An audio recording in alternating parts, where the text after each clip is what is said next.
Tracy Morgan, a comedian in a serious accident. Everybody's been talking about it. His limousine was hit by a semi-trailer.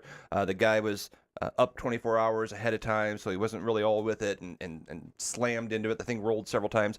One of Tracy Morgan's very good friends passed away.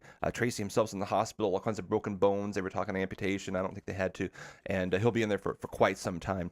Now there's a lot of negative talk going on in the news about the truck driver and things he had on Twitter, like move or get hit. It's like, well, that was before this happened, and so now they're saying, see, he did it. Anyway, it's a bad deal. Here's the question though: how would you honestly respond as a Christ follower if you were in Tracy's situation?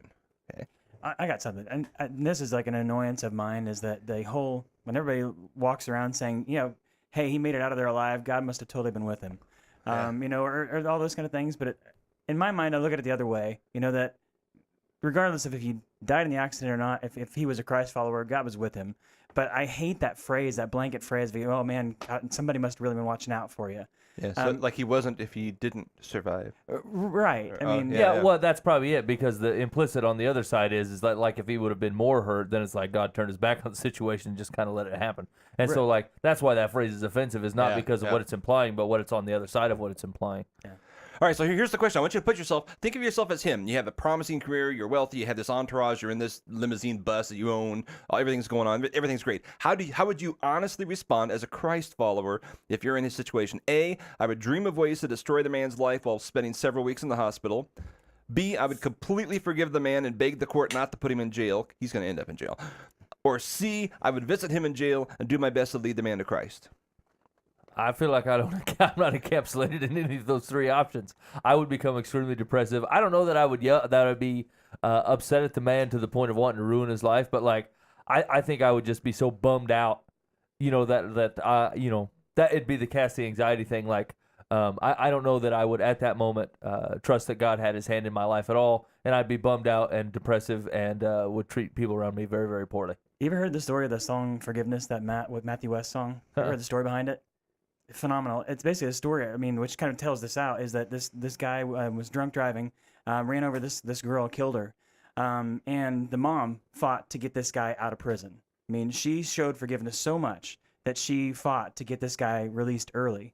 And that's what this whole, the song "Forgiveness," if you read the lyrics of it, talks about that. But just a beautiful picture of somebody taking that to the extreme, saying, yeah, I'm going to forgive you, and I'm not only going to forgive you, I'm going to fight for you. Yeah. Which I don't know that I can put myself in her shoes, but it's hard to say if you're not there. We can theorize now, but no, I can tell you I wouldn't do it.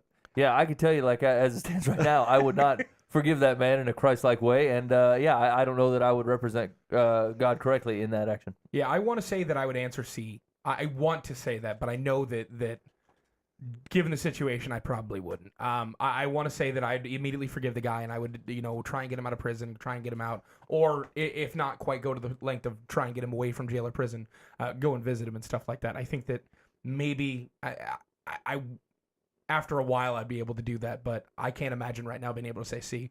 But given the correct answer, in my eyes, I want to say C. Mm-hmm. I actually feel like I would. I feel like I pretty strongly that I would do C. Not because it's a virtuous thing, but because I have control over that. Because, like, to a certain extent, in that situation, someone's taking control away from me, right? Like, there's things about my life that I have no tenable thing. I can't change my health at the moment. There's not. I don't know what my future looks like, right? But, like, a reaction that I can control, that I know has some at least virtue in it. Is that one. So I actually feel pretty strongly, not because because I'm a virtuous person, because I think about it correctly, but because I feel like that is the thing which I can control that is not destructive, and something that I only can offer at that moment, right? Like someone else can't offer that for me. I actually feel pretty strongly that that's what I would do, that I would do C. Yeah, assuming the guy doesn't love Jesus already. Actually, the chat makes a good point. Like, the assumption is the guy that ran into. It's not like you can run into people with a car and love Jesus. No, people that hit people in cars. Obviously, that's a good point. Anybody who's read Deuteronomy doesn't hit people. Lost control of his SUV, pagan. Must be I a tell you what, pagan. though, I think he'd struggle through all these emotions. You know, as you're sitting in the hospital bed, that you're gonna, you probably has a lot of, obviously a lot of financial power on his. He could do a lot of things with attorneys. You know, he could ruin this guy. He could, there's a lot of things that would go through your mind if you had the ability to get revenge. More than the average Joe like myself. If someone ran into me, it wouldn't be in the news. No one would know the guy's Twitter account. It'd be like, whatever. But anyway, interesting. Do you have anything, Dave? I'd say D, all of the above.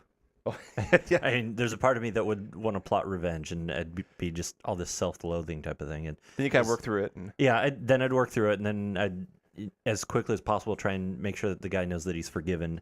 And obviously he committed a crime against the state, not just against myself. So, in as much as I'd like to fight for him, he's still probably going to go to jail, and so I'd go and visit him and help care for him while he's in jail. So, yeah.